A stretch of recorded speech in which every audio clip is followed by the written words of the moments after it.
বাংলাদেশে এবং বাংলাদেশের বাইরে পৃথিবীর বিভিন্ন প্রান্তে যেখান থেকে চ্যানেল আই দেখছেন আপনাদের সকলকে সাদর আমন্ত্রণ তৃতীয় মাত্রা দেখবার জন্য। প্রিয় দর্শক, সাম্প্রতিক নানা বিষয় নিয়ে আলোচনার জন্য আমার সঙ্গে স্টুডিওতে রয়েছেন আমার বায়বাসা আছেন অন্তর্বর্তীকালীন সরকারের প্রধান উপদেষ্টা প্রেস সচিব শফিকুল আলম এবং আমার ডানে রয়েছেন ঢাকা বিশ্ববিদ্যালয়ের উন্নয়ন অধ্যয়ন বিভাগের অধ্যাপক ডক্টর আসিফ শাহান। স্বাগত আপনাদের দুজনকে তৃতীয় মাত্রায়। মিস্টার শফিকুল আলম, আপনাকে বিশেষভাবে স্বাগত, আপনি প্রথম তৃতীয় মাত্রায়। এবং আমি যেটা দিয়ে শুরু করতে চাই যে একদম শুরু থেকে আপনি সরকারের সঙ্গে আছেন, প্রধান উপদেষ্টার সঙ্গে আছেন আমি বলবো, এবং একটা বিষয় 3 মাসে মনে হচ্ছে যে অস্থিরতাটা কাটছে না, কিন্তু এই পরিস্থিতি আজকে যে জায়গায় এসে দাঁড়িয়েছে এতটা অস্থির হওয়ার কিন্তু কোনো কারণ ছিল না। কেননা সব মানুষ এই আন্দোলনে ছিল, যারা পতিত তারা দৃশ্যমান না, অন্তত থাকতে পারে কিন্তু তাদেরকে কোথাও দৃশ্য তো দেখা যাচ্ছে না। এবং একসঙ্গে যারা ছিলেন তাদের অনেক ক্ষেত্রেই মনে হচ্ছে যে তারা একসঙ্গে একসুরে এখন আর কথা বলছেন না। কারণটা কি বলে মনে হয় আপনার কাছে? না, আমি বলবো না যে আমরা অস্থির। অস্থিরতাটা আসলে সোশ্যাল মিডিয়াতে, অস্থিরতাটা যেটা অ্যাকচুয়াল গ্রাউন্ডে কতটুকু অস্থির আছে। আমি প্রচুর বাইরে ভিজিট করি, অলমোস্ট এভরি উইকে আমি যাই। থিংস হ্যাভ স্টেবিলাইজ, খুব ভালো মতো হয়েছে। ইকোনমিকে আমরা একটা খাদের কিনারের থেকে একটা জায়গায় এনে এটাকে মানে আবার সেই ট্র্যাকে আনা হয়েছে যাতে এটা চলে। আর এদিক দিয়ে হচ্ছে যে অন্যান্য বিষয়গুলো যদি দেখেন, আমরা যা যা একটা গভর্নমেন্টকে স্টেবল ক্রাইমের ক্ষেত্রে ল অ্যান্ড অর্ডার সিচুয়েশনে আমরা একটা জিনিস এসে নিচ্ছি, সেটা হচ্ছে যে খুব ক্রাইমের স্ট্যাটিস্টিক্সরা আমরা নিচ্ছি এবং ক্রাইমের স্ট্যাটিস্টিক্স আমরা রিলিজও করছি। আমরা সেপ্টেম্বর অক্টোবর আমরা ক্রাইমের স্ট্যাটিস্টিক্স রিলিজ করেছি এবং আমরা দেখছি যে ক্রাইম যদি আপনি গত বছরের সেপ্টেম্বর অক্টোবর ধরেন সিমিলার প্যাটার্ন, এবং আমরা ওটা রিলিজও করেছি। এবং আমরা মনে করি যে অন্যান্য আগের গভর্নমেন্ট যেরকম ডেটাকে টেইন করতো, ডেটাকে ম্যানিপুলেট করতো, আমরা কোনো ডেটা ম্যানিপুলেট করি না, কারণ আমরা আসলে অ্যাকচুয়াল পিকচারটা নিজেই জানতে চাচ্ছি যে আসলে কী হচ্ছে। বিশেষ করে মার্ডারের ক্ষেত্রে আমরা বলতে পারবো যে মার্ডার এই গত অক্টোবরের চেয়ে কম ছিল। তো এই আমাদের এগুলো দেখে আমরা কোয়াইট শিওর যে কিন্তু অস্থিরতাটা আসছে হচ্ছে যে আমি অস্থিরতাটা ওই অর্থে একটা বলছি, যেমন ধরেন যে নানানজন নানান দাবি দাওয়া নিয়ে আছে, মানে অনেকেরই অনেক রকমের চাওয়া আছে। সেটাকেও আমি খারাপ দেখছি, সেটা আপনি খারাপ মনে করছেন? না, এটা খারাপ দেখছি না। এই জন্য মানে এটা এক ধরনের পার্ট অফ দেয়ার, মানে আমাদের একটা বড় দায়িত্ব, মানে বিগেস্ট চ্যালেঞ্জ আমরা সোফার হচ্ছে যে ম্যানেজিং এক্সপেকটেশন। বাংলা সমাজের তো অনেক গ্রুপ আছে, অনেক লোক গত 15 বছর অ্যাফেক্টেড হয়েছে, অনেক গ্রুপ তাদের বেতন বাড়ে নেই, অনেক গ্রুপ আছে যে তাদের জবগুলোকে রেভিনিউতে আনেনি, মানে পার্মানেন্ট হয়নি। তো এই গ্রুপগুলো তো ঢাকায় আসছে দুইটা চিন্তা করে, যে তার কথাগুলো শোনা হবে, আর একটা হচ্ছে তারকে ব্রুটালি সাপ্রেস করা হবে না। আপনি দেখেন আমাদের যেটা লিমিটেশন, হাসিনা ইচ্ছা করলেই আপনার একজনকে গুম করে ফেলতে পারতেছেন, 3-4টা লিডারকে অ্যারেস্ট করে ফেলতেছেন, বা ধরে নিয়ে অনেকে আছে যে তাকে এখান থেকে দিয়ে ময়মনসিংহে ছেড়ে দিলেন। হ্যাঁ, আমরা তো তাকে এই ধরনের ব্রুটাল কোনো ট্যাকটিসে, আর হচ্ছে পথে যদি ডিস্টারবেন্স করে সেক্ষেত্রে তাদের শুরুই হচ্ছে টিয়ার গ্যাস, রাবার বুলেট, এবং অনেক ক্ষেত্রে লাইভ রাউন্ডও করতেন। তো আমরা তো এগুলো কিছু করতে, মানে আমি যদি এটা করি কালকে, তাহলে যেটা হয় যে আমাকে অ্যাকিউজ করা হবে যে তোমার সাথে আর হাসিনার তফাৎটা কী। তো এই জিনিসটা প্রথম থেকে ছিল, এখন পর্যন্ত আছে, কেননা অনেক গ্রুপ আনসার তাদের বেতন 13-14 বছর বাড়েই নাই। কিছু কিছু রেভিনিউ বাছাই আছে কি এমন সব প্রজেক্ট নিয়েছে, হ্যাঁ, তথ্য আপা বা এগুলো প্রজেক্টে এক একটায় দেখা যাচ্ছে 20,000 জন, 30,000 জন, তাদের বছরের পর বছর একই বেতনে আসছে, তাদের বেতনগুলোকে আপনার ফিক্স মানে রেভিনিউ বাজেটে আনাও হয় নাই।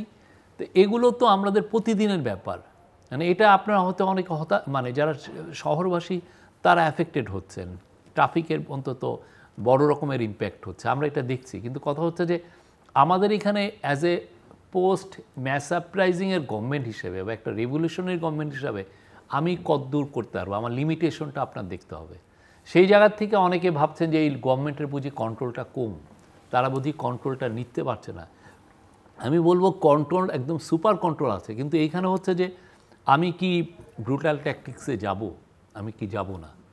আমি কি ওই ব্রুটাল ট্যাক্সিকে তাকে কন্টেন করব? যেমন ধরেন আপনি এই যে স্টুডেন্টরা যে সরওয়ার্দীর স্টুডেন্টরা যে ওই ইয়ের কলেজের কবি নজরুল, হ্যাঁ, ওইখানে যে অ্যাটাক আমাদের পুলিশ কিন্তু ছিল, পুলিশ যে তাকে ফার্স্টে কন্টেন করছে। এখন সে পুলিশে ওভারওয়েলম হয়ে গেছে, বিকজ ওরা 5,000-এর মতো ছেলে ছিল। এখন পুলিশের অন্য সময় হলে পুলিশ যেটা করতো যে পুলিশ গুলি করতো, রাবার বুলেট তো অবশ্যই মারতো, টিয়ার গ্যাস মারতো, তাহলে হতো কি পুরো জায়গাটা একটা রণক্ষেত্র হয়ে যেত।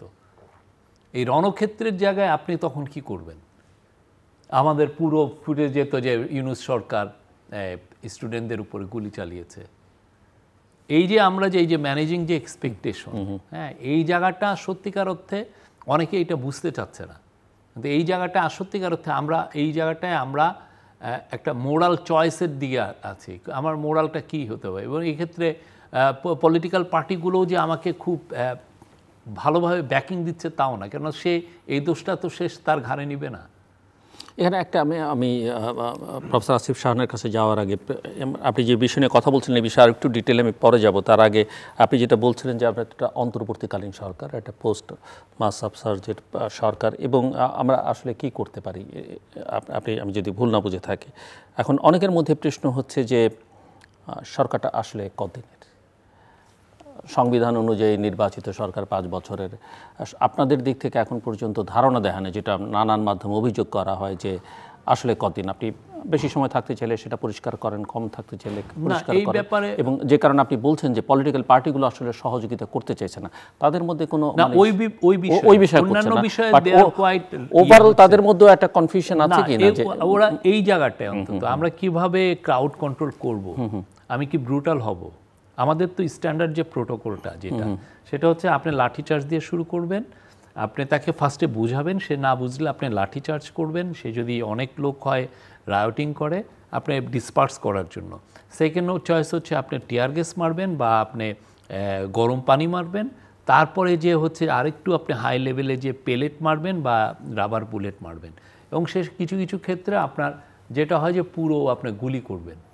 ঠিক আছে, কেননা যখন আপনার জীবনটা আপনাকে সে যদি মারার একটা যে তখন আপনি সেলফ ডিফেন্সে গুলি করবেন।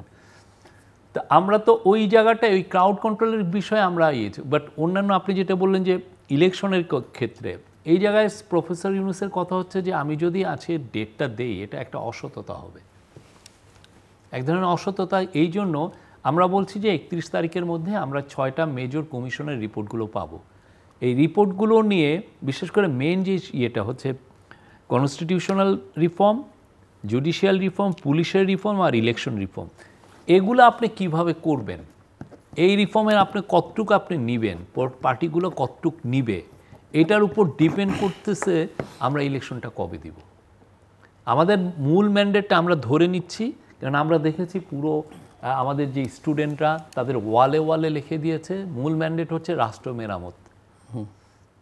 তাদের কিন্তু ইলেকশনটা অবশ্যই তারা চাচ্ছে, বাট রাষ্ট্র মেরামত করে, কেন তারা এর আগে পলিটিক্যাল পার্টিগুলো দ্বারা চিটেড হয়েছে। পলিটিক্যাল পার্টিগুলো যে ধরনের পলিটিক্যাল সেটেলমেন্ট হয়েছে 1972 পরে বা 1990 পরে, দুইটাই এটা টিকে নাই। তো এখন এরা চাচ্ছে যে রাষ্ট্রটা মেরামত হোক, যাতে তাদের যে ভোটাধিকার, তাদের যে ডেমোক্রেটিক অ্যাসপিরেশনটাকে যাতে ব্রুটালি ভোটার অধিকার কেউ নিতে না পারে, ডেমোক্রেটিক অ্যাসপিরেশন কেউ নিতে পারে এই জায়গাটায়। তো উনি চাচ্ছেন যে যখন এই 6টা কমিশনে আমরা রিপোর্ট পাবো, পলিটিক্যাল পার্টির সাথে আমাদের কথা হবে, এবং আরও সমাজে তো আরও স্টেক হোল্ডার আছে, মাইনরিটিদের সাথে কথা বলতে হবে, পাহাড়ি জনগণের সাথে কথা বলতে হবে। তো ওই কথা পরে আমরা বুঝবো যে কী ধরনের আমাদের রিফর্মটা লাগবে। খালি 2টা উদাহরণ দিই, যেমন ধরেন আমরা যদি প্রেসিডেন্সিয়াল ফর্মে, অনেকে বলতেছেন যে প্রেসিডেন্টকে এম্পাওয়ার করবো, অনেকটা পাওয়ার বেশি, তাহলে প্রেসিডেন্টের ইলেকশনের একটা বিষয় আসছে।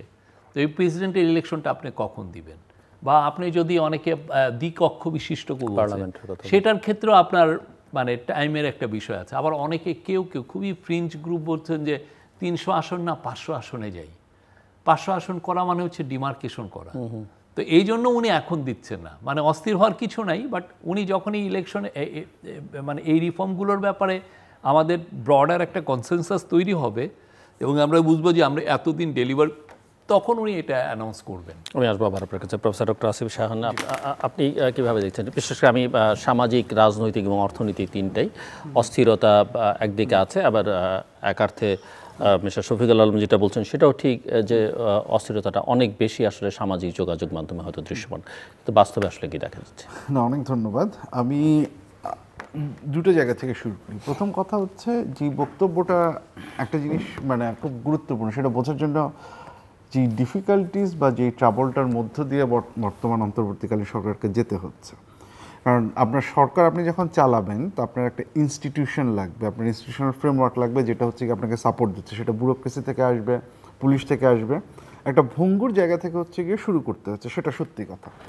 এখন আমি একটু আসি হচ্ছে গিয়ে অনিশ্চয়তার জায়গায়। আমি আসলে মানে আপনি কি শব্দটা ব্যবহার করছিলেন? অস্থিরতার চাইতে আমি একটু অনিশ্চয়তা বলতে চাই, আনসার্টেনিটিটা অনেক জায়গা থেকে। প্রথম যে আনসার্টেনিটিটা, আমি আপনার সাথে একমত যে আপনি সময়ের ব্যাপারে যে কথাটা বললেন যে এই কাজ করার পরে হচ্ছে কি আমরা বলতে পারবো, কিন্তু এখানে সমস্যা যেটা দাঁড়াচ্ছে যে আপনি সরকারে কাজ করছেন, আপনার সাথে ব্যুরোক্রেসি আছে। ব্যুরোক্রেসি বর্তমানে প্রত্যেকটা রেজিম চেঞ্জেই ব্যুরোক্রেসি ভালনারেবল হয়ে যায়।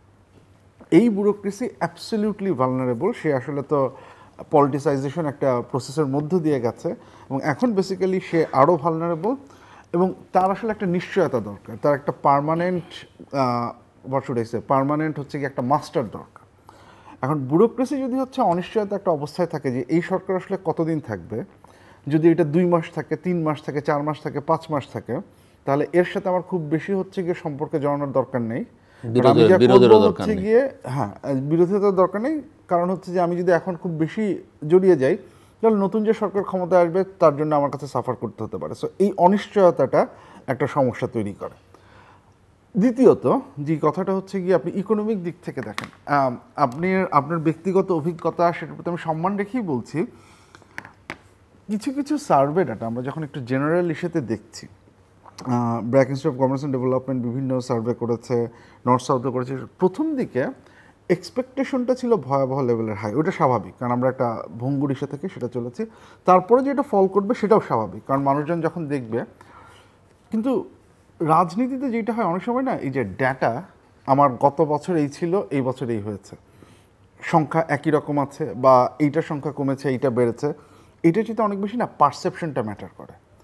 এই ডাটাটা মানে আমরা যখন দেখি, আমরা কিন্তু এই ডাটা অনেক সময় কম্পেয়ার করতে যাই না, আমরা হচ্ছে গিয়ে আমাদের অভিজ্ঞতা বা আমাদের সাথে পারসেপশনটা কি সেইটা ম্যাটার করে।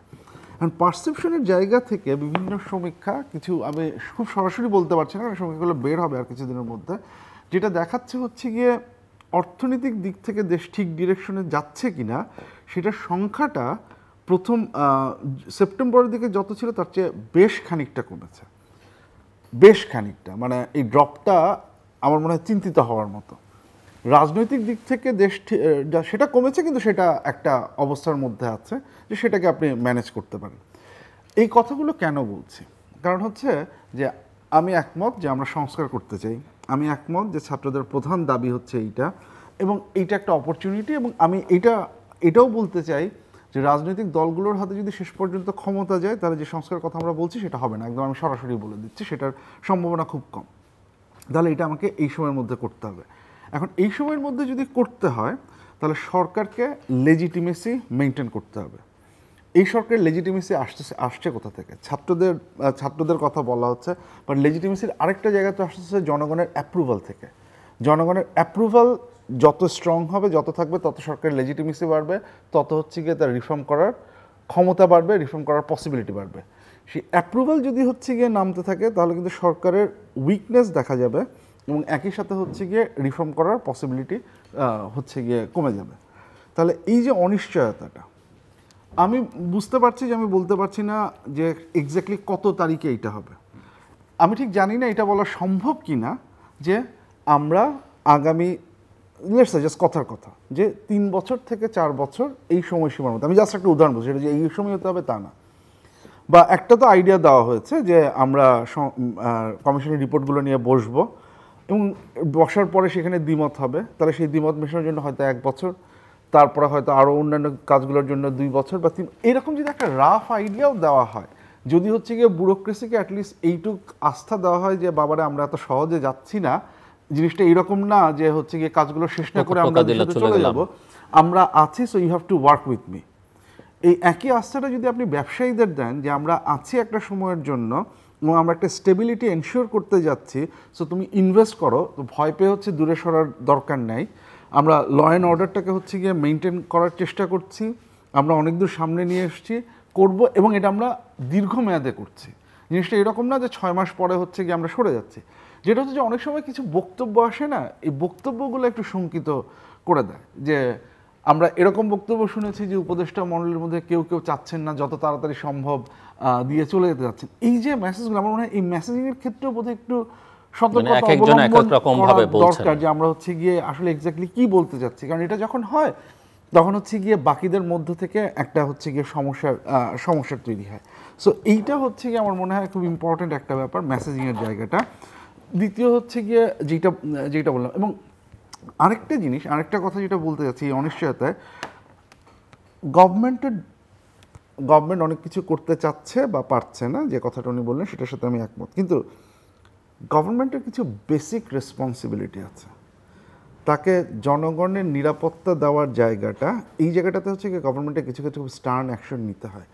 মানে এইটা আমি বুঝতে পারি যে হচ্ছে গিয়ে ছাত্ররা একসাথে হয়েছে, আপনি যে উদাহরণটা দিলেন সেই ক্ষেত্রে আমি কিছু করতে চাচ্ছি না, এটা যাতে আরও খারাপ না হয় সেটা মেনটেন করা, সেটা ঠিক আছে। কিন্তু আমরা যে কথাটা বলি যে যখন আপনি প্রপার্টি ডিস্ট্রাকশনের দিকে যাবেন, যখন হচ্ছে গিয়ে আপনি মানুষকে আহত করার ক্ষেত্রে যাবেন, সেই মোমেন্টেও যদি স্টেট চিন্তা করতে থাকে যে আমার এখন ইন্টারফেয়ার করা ঠিক হবে কি না, এটা আসলে কী মেসেজ দিবে, সেটা কিন্তু স্টেটকে খুব স্ট্রং স্টেট হিসেবে দেখায় না। মানে স্টেটের মধ্যে যদি এই দোদুল্যমানতা থাকে যে আমার সম্বন্ধে পারসেপশনটা কী হবে, এবং সেটা যদি সামহাও প্রপার্টির বা হিউম্যান লাইফ ডিস্ট্রাকশন বা প্রোটেকশনের ক্ষেত্রে আমাকে দ্বিধাগ্রস্ত করে, তাহলে কিন্তু হচ্ছে গিয়ে ওই যে আনসার্টেনটি বা যে জায়গাগুলো বলতেছি সেই জায়গাগুলোতে হচ্ছে গিয়ে সমস্যা হয় অ্যাটলিস্ট। কারণ আমরা যখন হচ্ছে গিয়ে আমরা সরকারকে বলি, সরকার হচ্ছে আমরা মিনস অফ ভায়োলেন্সের ডেফিনেশনাল জায়গা থেকে যদি বলি, তাহলে সে তো হচ্ছে আইদার তার মনোপলি থাকবে অথবা সেন্ট্রাল ক্ষমতাটা তার হাতে থাকবে। বাকি যে ফ্রিঞ্জ অ্যাক্টরগুলো আছে, যদি এমন মনে হয় যে ফ্রিঞ্জ অ্যাক্টরগুলোর হাতে এই ভায়োলেন্স প্রডিউস করার ক্ষমতা স্টেটের যতটা না ক্ষমতা তার চেয়ে বেশি, এবং স্টেট আসলে ভয় পাচ্ছে এখানে গেলে কি হবে, তাহলে সেটা কিন্তু হচ্ছে গিয়ে আমাদের স্টেট সম্বন্ধে কোনো নিশ্চয়তা দিচ্ছে না। এই জিনিসটা হচ্ছে গিয়ে আমাদের ঠিকঠাক করতে হবে। এইটা যদি আমরা করতে না পারি, তাহলে স্টেট কখনোই হচ্ছে গিয়ে তার এবং এইটা যে শুধু এই ক্ষেত্রে তা না, আমরা যখন রিলিজিয়াস মাইনরিটির কথা বলছি, এথনিক মাইনরিটির কথা বলছি, দিজ আর ইম্পর্ট্যান্ট ইস্যুস, এইটাকে যে কোনো মূল্যে অ্যাড্রেস করতে হবে। এইখানে হচ্ছে গিয়ে কোনো ধরনের, কারণ আমরা যাই বলি না কেন, বাইরে থেকে যে ন্যারেটিভগুলো আসছে এবং আমরা পাশের দেশ থেকে দেখছি যে ন্যারেটিভগুলোকে চালানো হচ্ছে, আমাদেরকে এই জায়গার ক্ষেত্রে খুব স্ট্রংলি দেখাতে হবে। কিছু ক্ষেত্রে প্রতিবাদ আমরা করছি, হুইচ ইজ অ্যাবসলিউটলি ফাইন, যেটা আমরা গত 15-16 বছর করিনি, অনেক কিছুই হচ্ছে গিয়ে মেনে নিয়েছি। এই যে পাল্টা আমরা জবাবটা দিচ্ছি, সেটা অ্যাবসলিউটলি ফাইন, এবং একই সাথে হচ্ছে গিয়ে আমাদের অ্যাকশনটাও যেন হয় হচ্ছে গিয়ে সেটা করার। এবং এই ক্ষেত্রে আমরা যে বিভিন্ন ফ্রিঞ্জ গ্রুপগুলোর যে আস্ফালন দেখতে পাচ্ছি বিভিন্ন ক্ষেত্রে, আমরা মাজার ধ্বংসের মাধ্যমে দেখতে পেরেছি, এই জায়গাগুলোকে আমার মনে হয় খুব শক্ত হাতে হচ্ছে গিয়ে করতে হবে। কারণ ফ্রিঞ্জ গ্রুপগুলোকে যদি এই আইডিয়া দেওয়া হয় যে আচ্ছা ঠিক আছে, আমরা আপাতত আমরা কিছু করতে যাচ্ছি না, তাহলে ফ্রিঞ্জ গ্রুপগুলো কিন্তু আরও পাওয়ারফুল হয়। আমি সোশ্যাল মিডিয়ার ফলে যে সমস্যা হয় সেটা আমি বুঝতে পারছি, সেটা একটা বড় ধরনের সমস্যা। আমার মনে হয় সেই ক্ষেত্রে আমাদেরও এটা চিন্তা করা উচিত যে এই ক্ষেত্রে স্ট্র্যাটেজিটা হচ্ছে গিয়ে কী হবে। আমরা মনে হয় এটা নিয়ে পরে বলতে পারি, কিন্তু আমার মনে হয় এই যে এই ফ্রিঞ্জ গ্রুপগুলো আছে, যেটা আছে, এগুলোর বিরুদ্ধে খুব শক্ত অবস্থান দেখানোটা খুব গুরুত্বপূর্ণ একটা ব্যাপার। আরও পরে আমি আপনার কাছে শুনবো, কিন্তু এই প্রশ্নটা থাকলো আপনার কাছে এবং মিস্টার শফিকুল আলমের কাছে আমার প্রশ্ন দেবে, সরকারের ন্যারেটিভ তৈরি, মানে সরকারের দিক থেকে বয়ান যে এটাই আসলে সরকার চাইছে, এটাই সে করবে, সেটা প্রপারলি করতে পারছে কি না বা কীভাবে করা যেতে পারে, সেটা একটা গুরুত্বপূর্ণ জিনিস। পলিটিক্যাল পার্টিগুলো ক্ষমতায় থাকলে তাদের তো ফোর্সেস আছে, সো তারা সারাক্ষণ সকাল বিকাল বলতে পারে, কিন্তু এই ধরনের একটা সরকারের জন্য এই চ্যালেঞ্জ মোকাবেলাটা কীভাবে করা যেতে পারে আপনি শুনছিলেন এবং অনেকগুলো প্রসঙ্গ এসছে। না উনি ওনার কথা perfect, it makes perfect sense, কিন্তু যেটা হচ্ছে যে এই পুরো জিনিসগুলো নিয়ে মানে আমরা যেগুলো দেখছি, আমরা প্র্যাকটিক্যাল যে প্রবলেমগুলো হচ্ছে সেগুলোর থেকে আমি এগুলো করছি। আমরা যে প্রোটেক্ট করছি না তা কিন্তু না। আপনি দেখেন যে প্রথম আলোর সামনে যে ইয়েটা হলো, আমরা ফার্স্টে মেসেজিং দিয়েছি যে আমরা এটা টলারেট করব না, তারপরে যখন দেখা যাচ্ছে যে ওরা ওই কম্পাউন্ডে এসে পড়ছে তখন কিন্তু আমরা এটাকে ডিসপার্স করেছি জোটা। কিন্তু পরবর্তীতে আপনি দেখেন মানে যে পরিমাণ হচ্ছে তখন কি হয় কি সমাজের তখন প্রত্যেকে মিলে তখন ইভেন যারা মেইন স্ট্রিম এবং যারা ফ্রিঞ্জ গ্রুপ তারা এক হয়ে বলছে যে তাহলে হাসিনার সাথে তফাৎ রইল কি। ঠিক আছে, এই সময় যেই আপনি ইয়েটা পাবেন, আশা করেন যে না সাপোর্টটা আপনি যেটা চাবেন সেটা তো আপনি পাচ্ছেন না। হ্যাঁ, তো এখন আমি ব্রুটাল হতে চাচ্ছি, হ্যাঁ, কিন্তু আপনি ব্রুটাল হইলে আমি দেখতেছি আপনি আমাকে কাঠগড়ায় দাঁড় করাচ্ছেন। তার আগেই অবশ্যই আমাদের এটা একটা পুরোপুরি আমি বলবো যে প্রাইভেট প্রপার্টি বা যে কোনো প্রপার্টি এটা হচ্ছে একটা সরকারের একটা স্যাক্রেড ডিউটি, এটা তার। এবং আপনি মিনস অফ ভায়োলেন্সের কথাও বললেন, আমি সব কিছুতে একমত। কিন্তু যেটা হচ্ছে যে এই জায়গাগুলোতে আসলে সমস্যাটা তৈরি করেছে ওই যে এক্সপেকটেশনের জায়গাটা। সবাই যে এক্সপেকটেশন, একজন ধরেন ইউটিউবারও মনে করছেন যে তার এখানে স্টেক আছে, এই রেভলিউশনে তার স্টেক আছে, সে ন্যারেটিভটা সে তার মতো ডিকটেট করতে পারবে সবার। মানে এমন একটা ব্রডার একটা আন্দোলন হয়েছে, এক্সেপ্ট আওয়ামী লীগের কিছু বেনিফিশিয়ারি ছাড়া সবাই তো আন্দোলনের ছিল, কে ছিলেন না।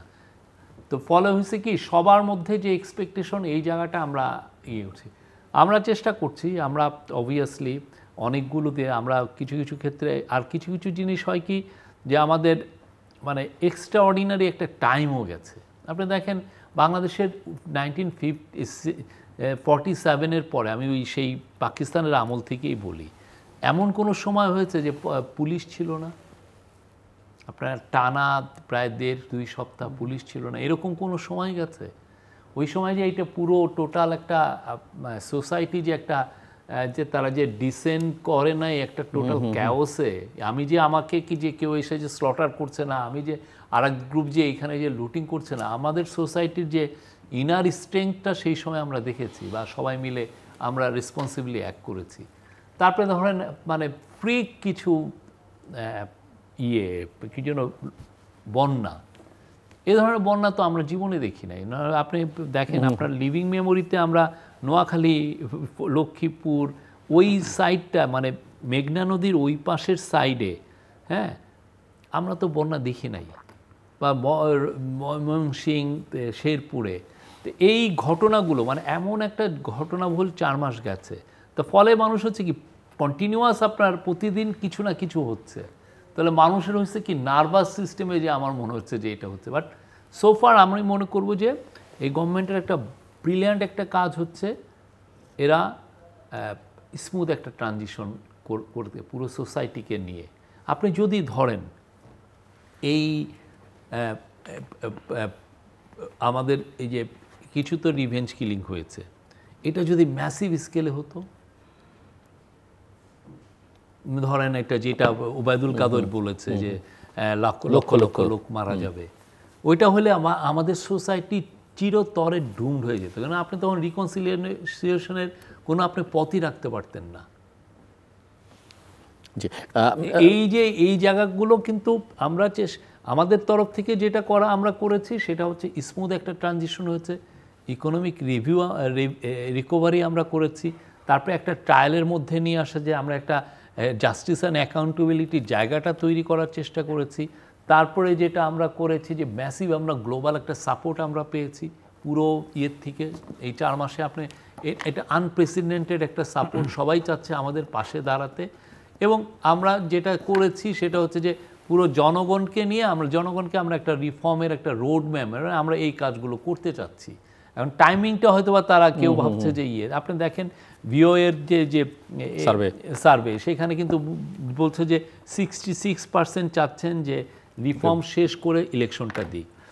এটা পুরোটা ইন এ সেন্স এটা হচ্ছে তারা যে এই গভর্নমেন্টের উপরে তাদের একটা ট্রাস্টের জায়গাটা শোনালেন।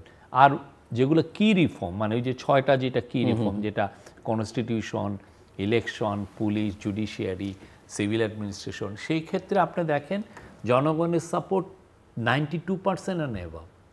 তা আমরা যে কাজগুলো করছি তার সাথে তারা কিন্তু আছেন। কিন্তু পুরো সমস্যাটা আমি যা দেখছি কি অনেক ক্ষেত্রেই মানে অস্থিরতাটা আসছে, মানে ন্যারেটিভ আপনি বললেন একটা, আমরা যেই ধরনের আমরা স্ট্যাবিলাইজেশনে আসছি, কিন্তু ওই স্ট্যাবিলাইজেশনটা রিফ্লেক্টেড হচ্ছে না জনগণের মাইন্ডে বিকজ অফ এই যে প্রতিনিয়ত তো আপনি একটা হচ্ছে যে বাইরের দেশের একটা মিডিয়া ভয়ানক রকমের একটা মানে ইন্ডাস্ট্রিয়াল স্কেলের একটা মিস ইনফরমেশন ক্যাম্পেইন করছেন। তারপর আর ওই দিক দিয়ে যেটা হচ্ছে যে ইউটিউবাররা তারা ভাবতেছেন যে তারা যেই তাদেরও তো হয়তো স্টেক আছে, তারা ভাবতেছেন যে তারা যেই ভ্যালুসকে সামনে রেখে এই আন্দোলনে আসছিলেন সেই ভ্যালুসটা বুঝি হাইজ্যাক্ট হয়ে যাচ্ছে, এ ধরনের তো তার চিন্তা। সেই জন্য তিনি পুরোপুরি অস্থির। উনি তখন ভাবতেছেন যে এখানে কালপ্রিটটা কে, একে গণসূত্র বানাচ্ছেন, ওকে গণসূত্র বানাচ্ছেন, ও ইয়ের হচ্ছেন। হ্যাঁ, আজকে যেমন একটা ইউটিউবে আসছে ওটার পরে আসিফ নজরুল স্যারকে নিয়ে, স্যার বললেন যে ওইখানে প্রতিটা শব্দ প্রতিটা ইঞ্চিতে ইঞ্চিতে এভরিথিং মিথ্যা, এভরিথিং মিথ্যা। এখন দেখা যাচ্ছে তাহলে উনি তো ওইটা তার অথরিটি নিয়ে বলছেন যে এটা মিথ্যা, তাহলে এখন ওইটার তাহলে আপনার তাহলে কোশ্চেন, তাহলে সেই এই এত 30 মিনিটের একটা ইউটিউবে সারা বাংলাদেশে অনেকেই শেয়ার করছেন, ঠিক না? এগুলোর থেকে তো অস্থিরতা আসে। তো উনি তাহলে এই মিথ্যার ইউটিউবটা করার মানে একটা ভিডিও করার কারণটা কি? এই জিনিসগুলো সত্যিকার অর্থে ন্যাশন বিল্ডিংয়ে আমরা 1972 পরে যেটা ন্যাশন বিল্ডিংয়ে আমাদের সবচেয়ে সমস্যা ছিল, হঠাৎ করে আমাদের ফাইনেস্ট ব্রেনগুলো মোস্ট ট্যালেন্টেড ইয়াং ছেলেগুলো খতমের রাজনীতিতে ঢুকে গেলেন। আপনি দেখেন যে 46 ব্রিগেডের চিফ কর্নেল জিয়াউদ্দিন সেই 1972তেই হলিউডে উনি রিভোল্টের দাগ দিয়েছেন। আর তারপরে রক্ষী বাহিনী করা হলো, একটা দেশের উপরে একটা ফ্যামিন চাপিয়ে দেওয়া হলো, তারপরে আবার আপনার 4টা পত্রিকা ছাড়া সবগুলো বন্ধ হলো, ওয়ান পার্টি করা হলো, পরে যে আবার মিলিটারি ক্যান্টনমেন্টে একের পর এক কু হচ্ছে। পুরোটা সময়টা দেখেন অস্থির একটা সময়, আমরা অস্থির। আর পোস্ট 92তেও আপনি দেখেন আমরা যে ধরনের পলিটিক্যাল সেটেলমেন্ট করছি এটা টিকে নাই। আমরা খুব দ্রুত একটা আমার 7 দল আর 15 দল মিলে যেটা আমরা দিচ্ছি, কিন্তু আমরা প্রপার ডিবেটই হয় নাই।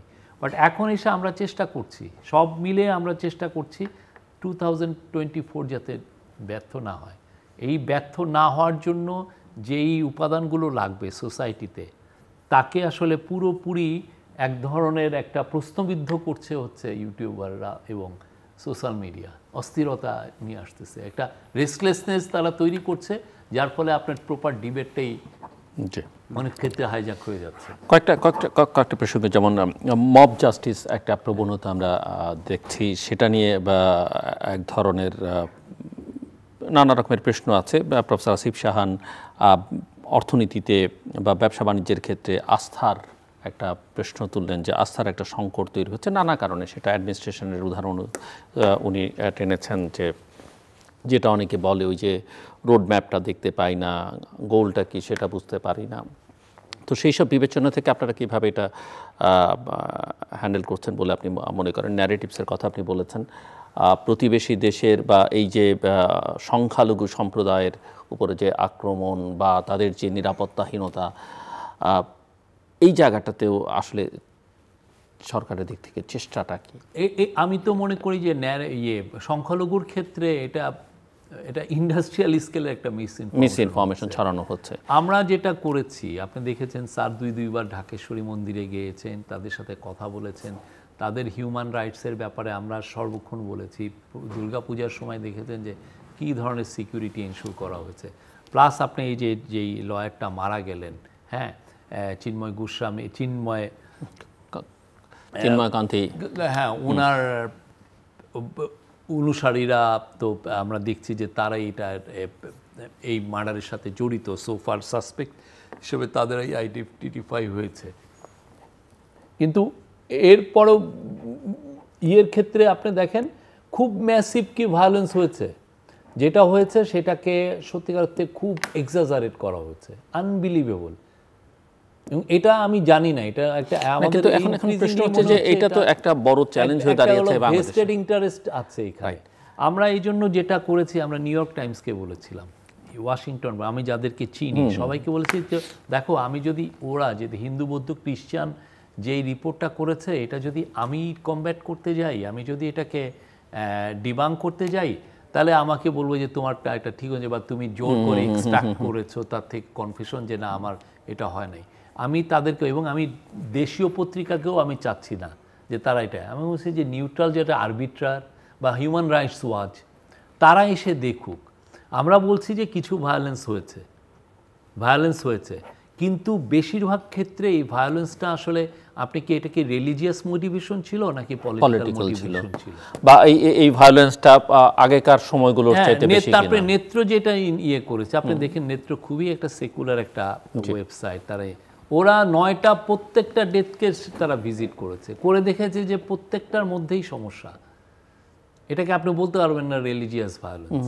তো সেই জায়গার থেকে তখন আমরা হিন্দু বৌদ্ধ খ্রিস্টানের উচিত ছিল যে তারা একটা রিজয়েন্ডার পাঠানো, যে না আমরা ভেবে দেখছি আমাদের রিপোর্টে, তারা করেনি।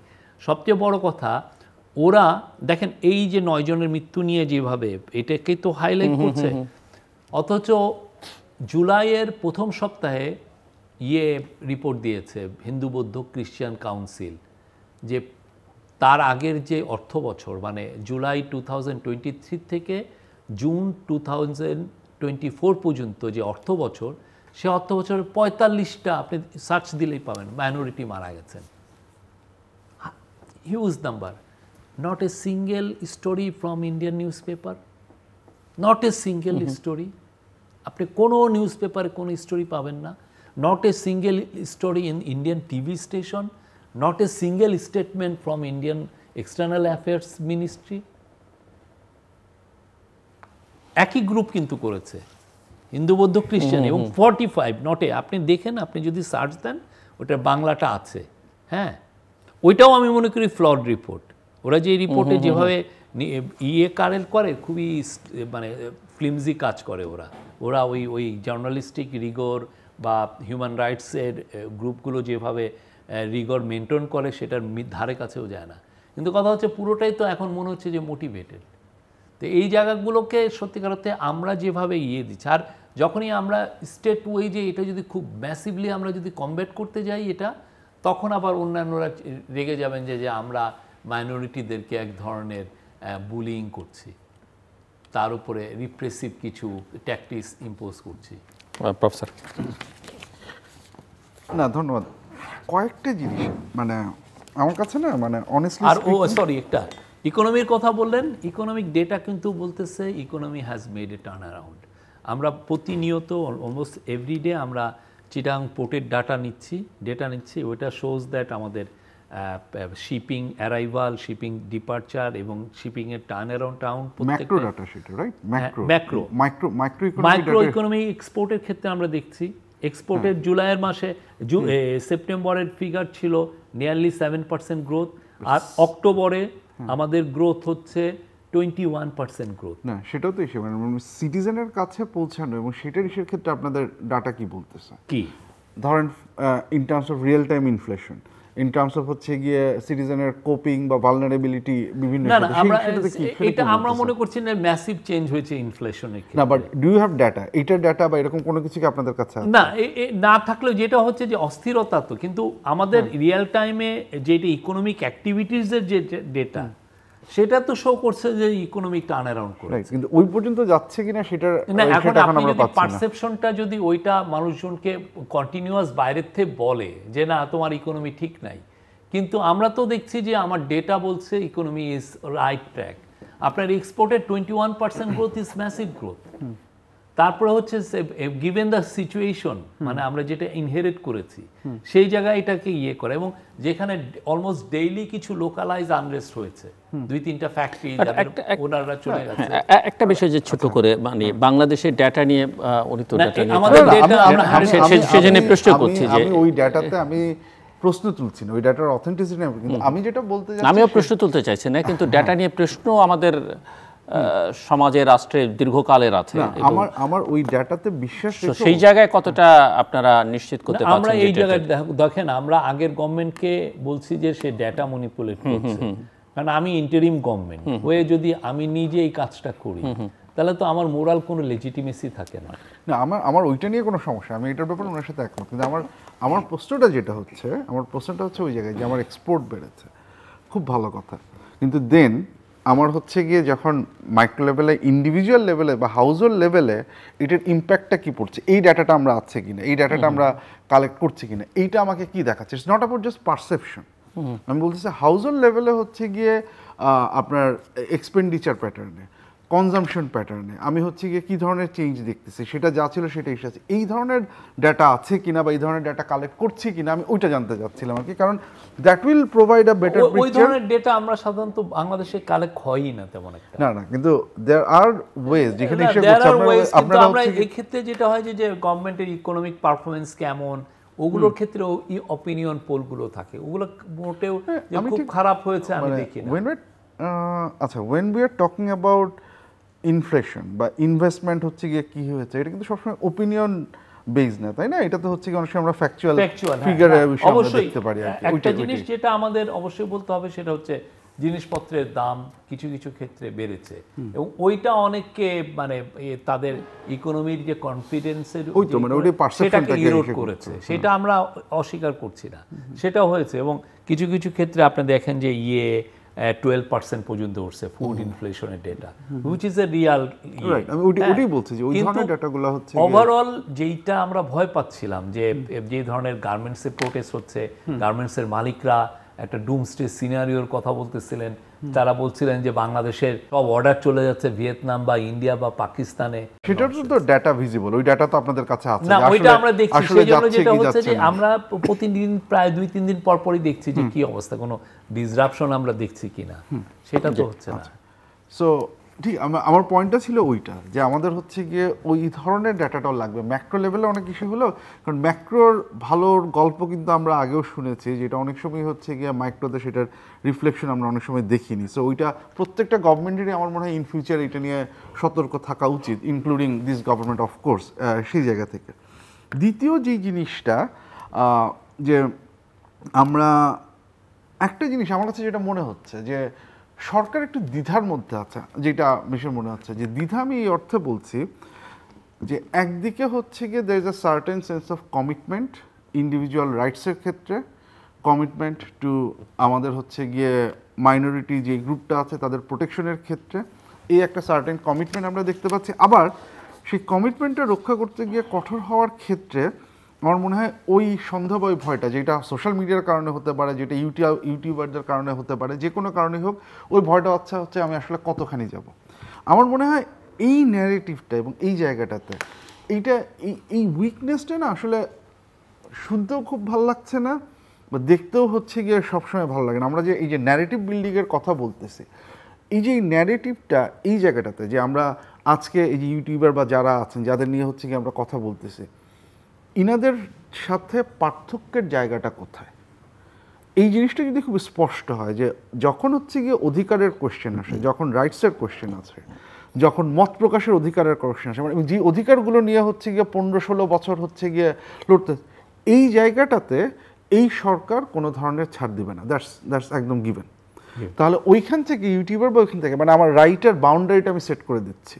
সোশ্যাল মিডিয়া যেখানে হোক সেখান থেকে যে প্রেশারই আসুক, সরকার আগে থেকে তার জায়গা থেকে হচ্ছে কি খুব পরিষ্কার রাইটস, এইটা হচ্ছে আমার ইনভায়োলেবল একটা রাইট, এটাকে হচ্ছে গিয়ে কোনো অবস্থাতেই ভায়োলেশন করা যাবে না, এবং যদি কেউ করতে চায় তাহলে স্টেট হচ্ছে গিয়ে সেখানে নাম্বার 1। নাম্বার 2 হচ্ছে গিয়ে ওই যে কথাটা বলছিলাম আমরা এথনিক বা রিলিজিয়াস মাইনরিটিসের ক্ষেত্রে, দেখুন এখানে না আমি পার্সোনালি এই সংখ্যা দিয়ে যে গত বছর থেকে এটা কমেছে, এটা ভালো, এইটা আমি খারাপ বা এটা কিসে সেটা বলছি না, কিন্তু এটা না অনেক সময় ইনপুট আমি কি কাজ করেছি আর আউটপুট এতজন মারা গেছে বা এতজন মারা যায়নি সংখ্যা এই জায়গায় চলে আসছে। কিন্তু ওই যে তখন শুরুতে একটা কথা বলেছিলাম যে আউটকামটা কি হচ্ছে বা ইম্প্যাক্টটা কি হচ্ছে আস্থায় নেওয়ার জায়গাটায় আমি জানি না, এটার ডাটা আমার কাছে নেই। ভয়েস অফ আমেরিকা যেটা বলছে সেটাকে আমি খুব জোরালোভাবে নিচ্ছি না, কেন নিচ্ছি না আমি সেটাও বলি। সেটা 1000 জনের একটা জরিপ, সেখানে ওনারা বলছেন যে 8% ওনারা নিয়েছেন হচ্ছে অন্য ধর্মাবলম্বী থেকে। তার মানে আপনি যদি 1000 8%, তার মানে আপনি 80 জনের নিয়েছেন। নর্মালি এইরকম সার্ভেতে যখন আপনি নেন তখন আপনি একটা ওয়েটেজ দেন যাতে হচ্ছে কি আপনি প্রকৃত চিত্রটা পান। এখানে আপনি একদম যেই জনসংখ্যা সেই ভিত্তিতে নিয়েছেন, 80 জন নিয়েছেন, সেই 80 জনের মধ্য থেকে আবার হচ্ছে 33 জন বলছেন, মানে 33% বলেছেন হচ্ছে অবস্থা আগের চেয়ে খারাপ হয়েছে। তার মানে সংখ্যার বিষয়ে বিচারে সেটা 26 জন। তাহলে আমরা 26 জনের মতামত পেয়েছি হচ্ছে গিয়ে খারাপ হয়েছে, বাকিরা বলেছেন হচ্ছে ভালো হয়েছে। আবার মজার ব্যাপার হচ্ছে আপনি যদি রিপোর্টটা পড়েন, ভালো যে হয়েছে উনি বলেছেন, উনি আবার বলতেছেন হচ্ছে গিয়ে উনার বাসায় অ্যাটাক হয়েছে, উনি হচ্ছে এবং উনার পরিবার এটা ক্ষতিগ্রস্ত হয়েছে। এই দুইটা জিনিস আসলে কিভাবে যাচ্ছে, কিভাবে সার্ভে কোয়েশ্চেনটা ফ্রেম করা হয়েছে, কোনটার উত্তরে উনি এটা বলেছেন, এই জিনিসটা আমার কাছে পরিষ্কার না। ওইটার বেসিসে এগেন, কারণ আমি যেটা বলছিলাম যে একটা সরকারের জন্য ফরচুনেটলি আর আনফরচুনেটলি যেভাবেই দেখেন, সংখ্যাটা যতটা না ইম্পর্টেন্ট, কারণ আমরা যাদের কথা বলছি তারা কিন্তু এই পারসেপশনটা নিয়েই খেলে। তারা কিন্তু সংখ্যা, কারণ সংখ্যাটা কিন্তু হচ্ছে ফ্যাক্ট, এটা আপনি দেখাতে পারেন যে এটা হয়েছে, কিন্তু তারা জোর দেয় হচ্ছে পারসেপশনটার উপরে। সো এই পারসেপশনের লড়াইটা আমাদের ন্যারেটিভলি ওইটা করতে হবে। এবং এই ক্ষেত্রে আমি আপনার ওই কথার সাথে একমত যে ইউটিউবার বা যারা বলতেছেন তারা কিন্তু এই পারসেপশনের লড়াইটাকেই হচ্ছে কি আরও সমস্যাজনক করছে। ওনারা যখন একটা স্টেটমেন্ট দিচ্ছেন কোনো একটা জনগোষ্ঠীরকে চিন্তা করে, কোনো একটা সংবাদ মাধ্যমকে হচ্ছে কি উদ্দেশ্য করে, কোনো একটা প্রতিষ্ঠানকে উদ্দেশ্য করে, কোনো একটা মাজার বা এই ধরনের কোনো কিছুকে উদ্দেশ্য করে, এটা কিন্তু ওই পারসেপশনটা দেয় হচ্ছে কি আচ্ছা ঠিক আছে, তাহলে বাংলাদেশে এই গোষ্ঠীর একটা বড় ধরনের ভোক্তা আছে। এবং সেই ক্ষেত্রে এসে সমস্যাটা হচ্ছে যে সরকার যদি পলিসিগত দিক থেকে, বক্তব্যের জায়গাটা হচ্ছে একটা বক্তব্য রেটরিক আমরা যেটা দিচ্ছি সেটা অ্যাবসলিউটলি ফাইন, সেটা চালা উচিত। পলিসিগত দিক থেকেও হচ্ছে গিয়ে সরকারের ওই ক্ল্যারিফিকেশনটা যে যখন রাইটসের বা অধিকারের কোয়েশ্চেন আসছে এইখানে নো কম্প্রোমাইজ, এবং এইটা যে ব্যক্তিটা বলছেন উনার রাইটসের ক্ষেত্রে আমাদের নো কম্প্রোমাইজ। উনার বক্তব্য যখন হচ্ছে গিয়ে আমরা দেখছি যে কোনো একটা ক্ষতির কারণ ঘটতেছে সরাসরি, যেটা দেখানো যাচ্ছে যে এই বক্তব্যে উনি বলেছেন ওকে মারো, তার প্রেক্ষিতে কেউ মারতে গেছে, তখন শুধুমাত্র হচ্ছে গিয়ে স্টেট ওই যে প্রোটেকশন করতে পারে। তার আগে পর্যন্ত উনারও কথা বলার রাইট আছে। ওই যে গরু নিয়ে যে যাচ্ছে তার গরু নিয়ে যাওয়ার রাইট আছে। যেটা নাই হচ্ছে তার, সে যদি ওটা করতে যায়, রাজশাহীতে যে ঘটনাটা ঘটেছে সেইটা, এই বাউন্ডারিটা যে ন্যারেটিভ, এবং এই ন্যারেটিভটার বেসিসে তখন আপনি বলতে পারেন তাহলে এই রাষ্ট্রটা যেটা আমরা করছি সেই রাষ্ট্রটা হচ্ছে গিয়ে সবাই যার যার অধিকার নিয়ে, যার যার অবস্থান নিয়ে, যার যার বিশ্বাস নিয়ে থাকবে, এবং যে কোনো একটা গ্রুপ সে তার যত ভোক্তাই থাকুক, তার যত সমর্থকই থাকুক, তার হচ্ছে গিয়ে যত ফলোয়ারই থাকুক, সরকার সেটাতে হচ্ছে গিয়ে মাথা ঘামায় না। আদারওয়াইজ কিন্তু হচ্ছে গিয়ে আমরা ওই শক্ত ভিত্তিটা ন্যারেটিভ বিল্ডিংয়ের জায়গায়, আমি জানি না ওয়েদার দ্যাটস পসিবল যে অধিকারকে ভিত্তি করে একটা ন্যারেটিভ করে দাঁড় করানো যায় কিনা, এবং এটা বলা যায় কিনা যে আমরা গত 15-16 এবং যদি আমরা আরও আগেও যাই, আমরা রাষ্ট্রকে এত পাওয়ারফুল বানিয়ে ফেলেছিলাম যে রাষ্ট্র হচ্ছে জনগণের এই অধিকারটা কেড়ে নিয়ে যাচ্ছে। সো এই সরকারের দায়িত্ব এবং কর্তব্য এবং সংস্কারের উদ্দেশ্যও হচ্ছে এই অধিকারগুলো আবার জনগণের হাতে ফিরিয়ে নিয়ে আসা।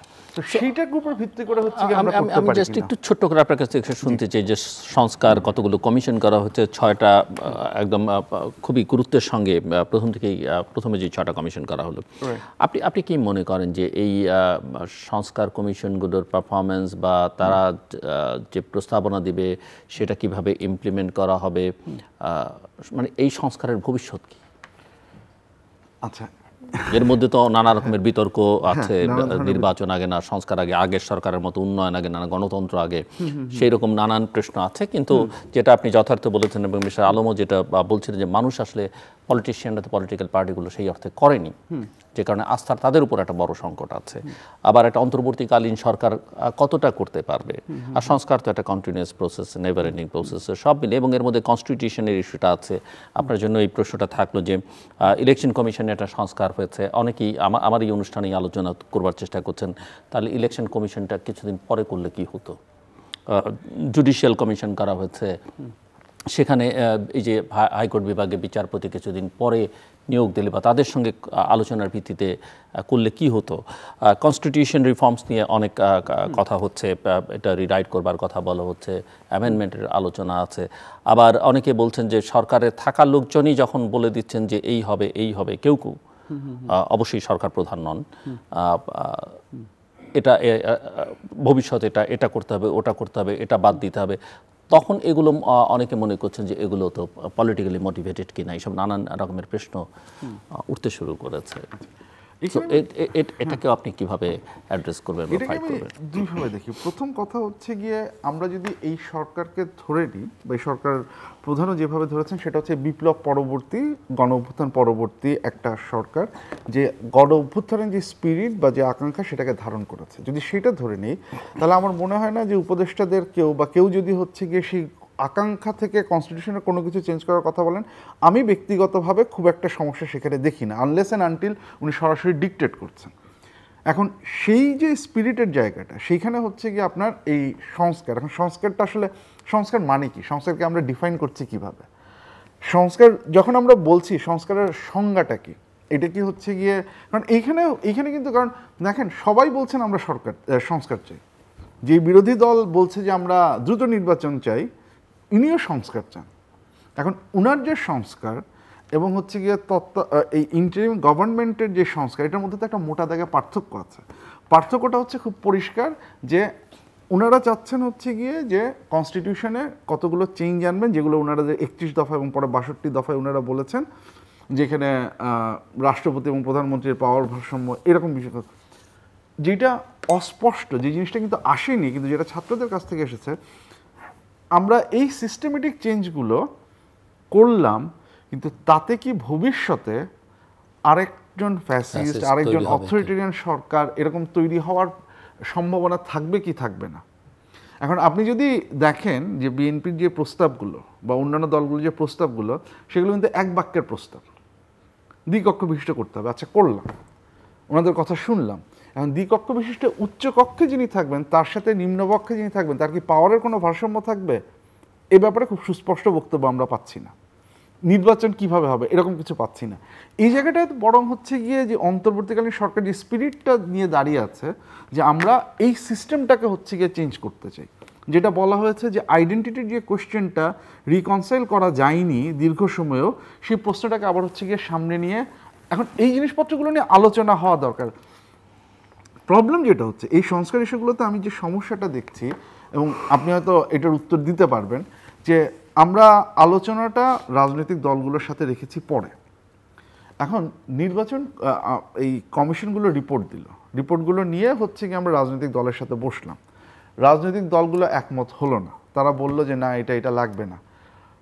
কিছু ক্ষেত্রে তারা একমত হলো, অনেকগুলো ক্ষেত্রে, কারণ এই যে পাওয়ার স্ট্রাকচারের প্রশ্ন, এই যে আইডেন্টিটির প্রশ্ন, এগুলো তো খুব গুরুত্বপূর্ণ প্রশ্ন, এখানে তো জনসম্পৃক্ততা করার একটা ব্যাপার আছে। রাজনৈতিক দলগুলো যদি বললো যে আমরা এটার সাথে একমত হই না, তখন কি হবে? তখন কি আবার আমরা নতুন করে আলোচনা বা বিতর্ক শুরু করব? আবার কি আমরা রিফর্ম কমিশনের কাছে ফেরত যাব?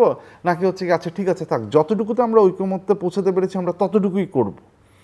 প্রধান উপদেশের বক্তব্যে তার একটা ইঙ্গিত আছে, কিন্তু আমি মানে খুব পরিষ্কার হয়নি, সেটা হয়তো আপনি বলতে পারবেন যে আমরা কোন পর্যন্ত যাব। কারণ হচ্ছে যে এগেইন অন্তর্বর্তীকালীন সরকার দাঁড়িয়ে আছে যে স্পিরিটের উপরে, সেটা কিন্তু আমরা মিনিমাম একটা করলাম, যেটা বাস্তবায়ন হবে কি না আমরা নিশ্চিত না।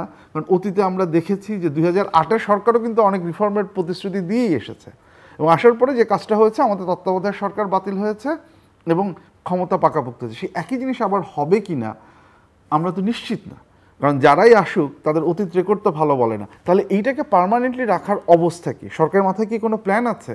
যেমন আমরা কনস্টিটিউশনাল রিফর্ম কমিশনের কথা বলছি, সংবিধান যদি ওইভাবে সংশোধন করতেই হয়, সংবিধানে যদি হচ্ছে গিয়ে জনগণকে বোঝাতেই হয়, তাহলে তো সোজা কথা, গণপরিষদের কথা আপনার চিন্তা করতে হবে, আপনাকে হচ্ছে গিয়ে রেফারেন্ডামের কথা চিন্তা করতে হবে।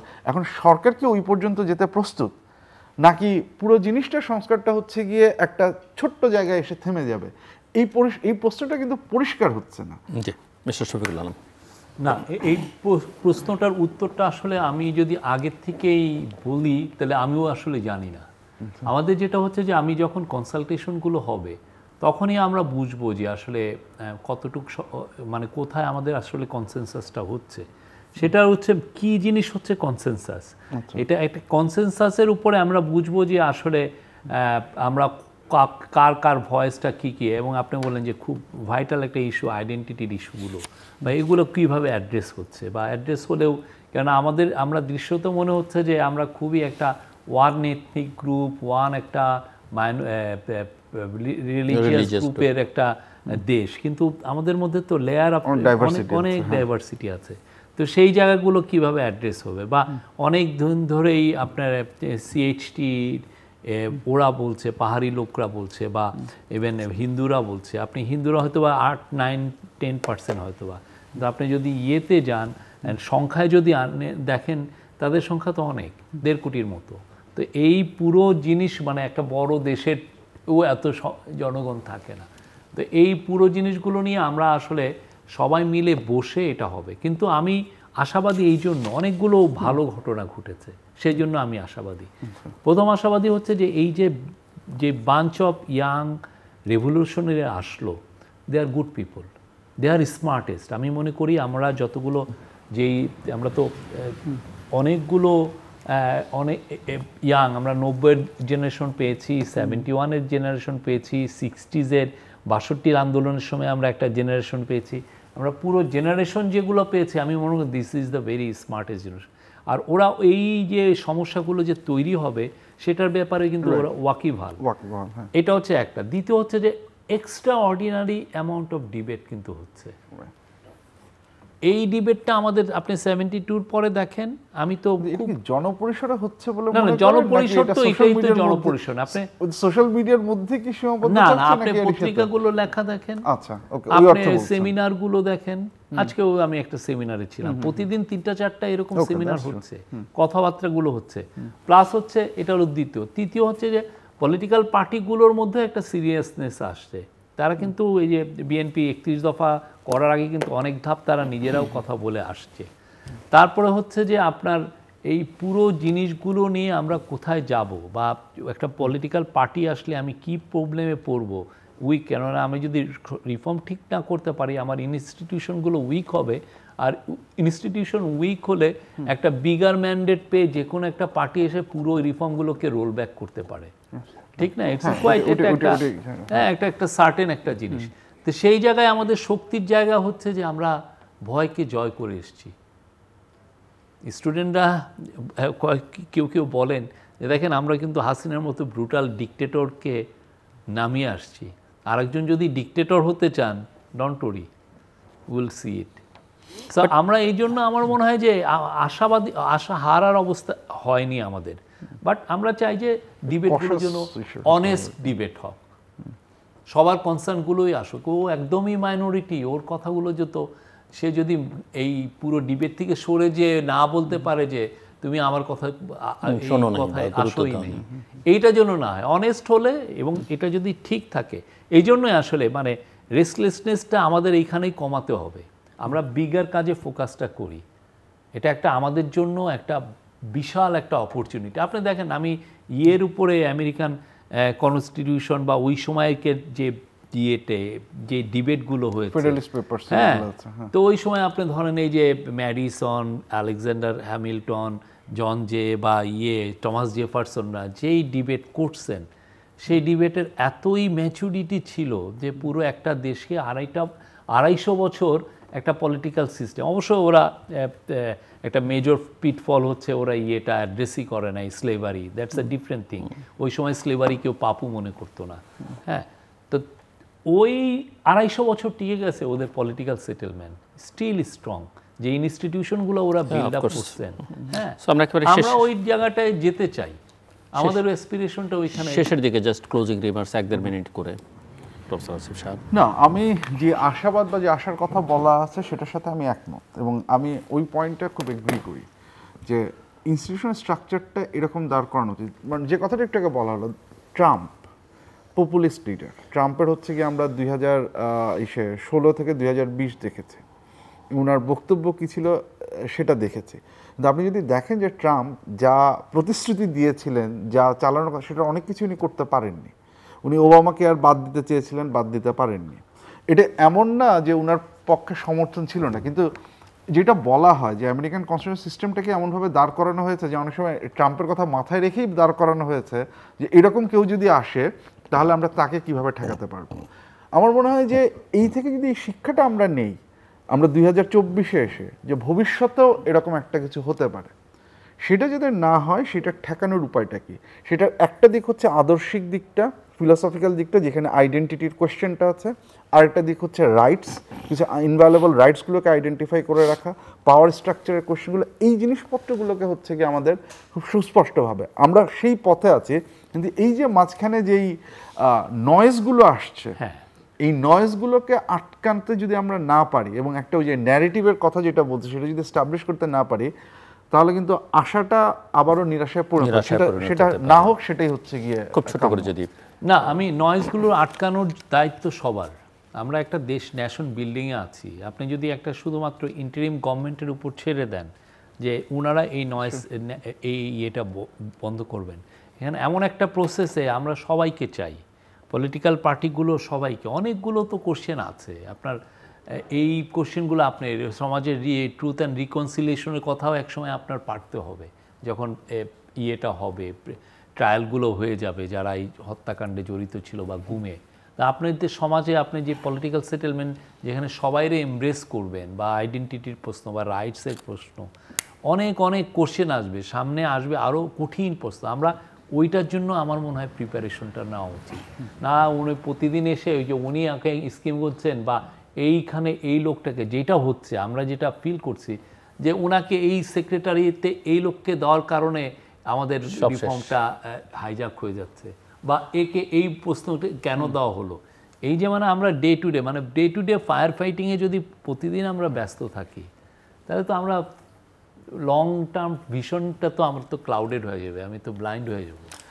দর্শক অনুষ্ঠানের শেষ প্রান্তে আমরা সামাজিক যোগাযোগ মাধ্যম ফেসবুক, এক্স এবং ইউটিউবে তৃতীয় মাত্রা লাইভ স্ট্রিম হচ্ছে, আপনারা দেখতে পারেন। টেলিভিশন পর্দায় দেখতে না পারলে যে কোনো সময় যে কোনো স্থান থেকে ইউটিউবে তৃতীয় মাত্রা চ্যানেলটি সাবস্ক্রাইব করে পর্ব বা পুরোনো পর্বগুলো আপনারা দেখতে পারেন। প্রফেসর আসিফ সাহানি এবং মিস্টার শফিকুল আলম, অসংখ্য ধন্যবাদ আলোচনা করার জন্য। দর্শক, অন্তর্বর্তীকালীন সরকার যেটি 8 অগস্ট দায়িত্ব নিয়েছে, এটি আমাদের সকলের সরকার, জনগণের সরকার। কিন্তু এই সরকার জনগণের সরকার ততক্ষণ পর্যন্ত যতক্ষণ পর্যন্ত জনগণের সমর্থন তার প্রতি থাকবে, জনগণের ভালোবাসা তার প্রতি থাকবে এবং জনগণের আকাঙ্ক্ষা পূরণ যতক্ষণ পর্যন্ত করতে থাকবে। কোনো মেয়াদ নির্ধারিত নেই, কোনো মেয়াদ জনগণও নির্ধারণ করে দেয়নি। যেদিন তারা দায়িত্ব নিয়েছেন তারাও কোনো মেয়াদের কথা বলেননি, কিন্তু আকাঙ্ক্ষার দিক থেকে তেমন কোনো দূরত্ব আছে বলে এখন পর্যন্ত মনে হচ্ছে না। এবং সেই জায়গায় একটা বিষয়, রাষ্ট্র পরিচালনাটা যেহেতু রাজনৈতিক বিষয়, এটা মাথায় রাখতে হবে যে পারসেপশনটা ম্যাটার করে। সো এই পারসেপশনটা ঠিকঠাক করবার জন্যে সরকারের দিক থেকে তার যে আকাঙ্ক্ষা বা জন আকাঙ্ক্ষা, এই দুইয়ের সংমিশ্রণে যে বয়ানটা তৈরি করা দরকার, সেটার একটা ঘাটতি হয়তো সরকারের সক্ষমতার অভাব বা তার লোকবলের অভাব বা ওই মেকানিজমের অভাব। কেননা আমাদের এই আকাঙ্ক্ষার বিরুদ্ধে বা সরকারের বর্তমান অবস্থানের বিরুদ্ধে বা বাংলাদেশের বিরুদ্ধে যে বয়ান তৈরি হচ্ছে ভেতর থেকে বাইরের থেকে, সামাজিক যোগাযোগ মাধ্যমগুলো থেকে বা আমাদের তথাকথিত বন্ধু প্রতিম দেশগুলো থেকে, তাদের শক্তি অনেক বেশি। এবং এই শক্তির সঙ্গে লড়াইয়ে টিকে থাকবার জন্য যে ন্যারেটিভ তৈরি করবার জন্য যে মেকানিজমটা তৈরি করা দরকার, যে ব্যবস্থাপনাটা দরকার, সেটা আসলে সরকারকে সেই জায়গায় খানিকটা এখন মনোযোগ দিতে হবে। আরেকটা বিষয়, অস্থিরতা আছে নেই, অনিশ্চয়তা আছে নেই, দুটোই। কারণ আমরা দু রকমের কথাই শুনেছি, তবে এটা অনেক বেশি সামাজিক যোগাযোগ মাধ্যমে আছে। এবং এই অভ্যুত্থানের বা ছাত্র জনতার অভ্যুত্থানের বা কারো কারো ভাষায় বিপ্লবের একটাই সমস্যা, যেখানে প্রত্যেকেই, অন্তত অনেকেই যারা সরব কথাবার্তা বলতে পারেন নানান মাধ্যমে, তারা সবাই মনে করেন যে এর সকল কৃতিত্ব তার এবং তার জন্যই এটা হয়েছে। এখানে যে লক্ষ লক্ষ মানুষ এর সঙ্গে যুক্ত ছিলেন, কোটি কোটি মানুষ, এখানে যে হাজার হাজার মানুষ জীবন দিয়েছেন, হাজার হাজার মানুষ আহত হয়েছেন, 80-এরও বেশি শিশু প্রাণ দিয়েছেন, তাদের কথা প্রায় সবাই ভুলতেই বসছেন। প্রত্যেকের মনে হয় যে আমিই সব কিছু, আমারই সব কিছু পেতে হবে বা আমাকে এই দায়িত্বটা নিতে হবে। এখানে একটা বড় সমস্যা। এবং এই সমস্যার সমাধান আসলে ওই যে জনগণের সঙ্গে সরকারের সম্পর্ক যত নিবিড় করা যাবে, তার মধ্যেই এর সমাধান নিয়ে। তো আমাদের সঙ্গে থাকবার জন্য অসংখ্য ধন্যবাদ, আপনাদের সবার জন্য শুভকামনা।